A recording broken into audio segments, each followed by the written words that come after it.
سورة الجن مكية.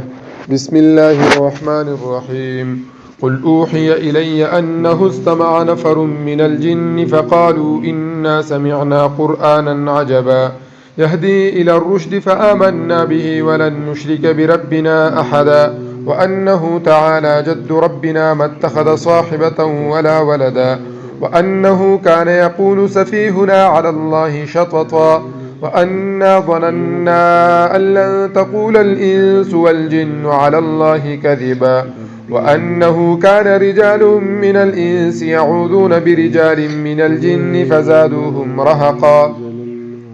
وأنهم ظنوا كما ظننتم أن لن يبعث الله أحدا وأنا لمسنا السماء فوجدناها ملئت حرسا شديدا وشهبا وأنا كنا نقعد منها مقاعد للسمع فمن يستمع الآن يجد له شهابا رصدا وأنا لا ندري أشر أريد بمن في الأرض أم أراد بهم ربهم رشدا وأنا منا الصالحون ومنا دون ذلك كنا طرائق قددا وأنا ظننا أن لن نعجز الله في الأرض ولن نعجزه هربا وأنا لما سمعنا الهدى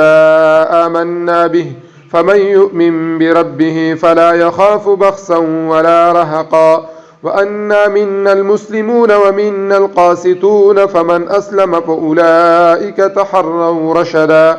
وأما القاسطون فكانوا لجهنم حطبا وأن لو استقاموا على الطريقة لأسقيناهم ماء غدقا لنفتنهم فيه ومن يعرض عن ذكر ربه يسلكه عذابا صعدا وأن المساجد لله فلا تدعوا مع الله أحدا وأنه لما قام عبد الله يدعوه كادوا يكونون عليه لبدا قل إنما أدعو ربي ولا أشرك به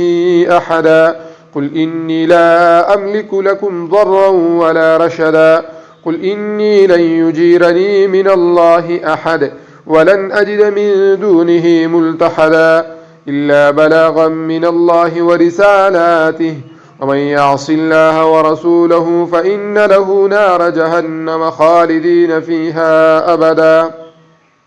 حتى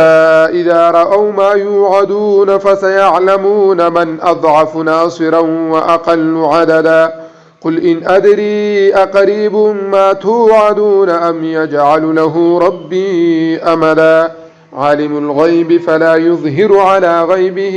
أحدا إلا من ارتضى من رسول فإنه يسلك من بين يديه ومن خلفه رصدا ليعلم أن قد أبلغوا رسالات ربهم وأحاط بما لديهم وأحصى كل شيء عددا.